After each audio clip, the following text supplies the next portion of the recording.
খরচ তো উঠবে না। হঠাৎ একটি গাড়ি এসে জল স্প্রে করে। রহিমের ট্রলি লাথা খায়, মাছের বাক্সে জল ঢুকে যায়। সে হতাশ, কিন্তু হাল ছাড়ে না। রাস্তার এক কোণে ছোট্ট ছেলে রানা দাঁড়িয়ে রহিমকে দেখে।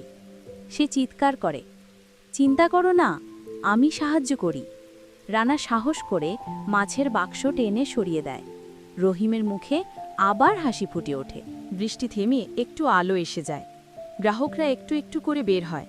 রহিম হাসি দিয়ে মাছ দেয়। কেউ আমব্রেলা ধার করে দেয়, কেউ জোড়া বাক্স সমর্থন করে। রহিম বুঝতে পারে, জীবনের সবচেয়ে বড় ধন শুধুই টাকা নয়, মানুষের সঙ্গ।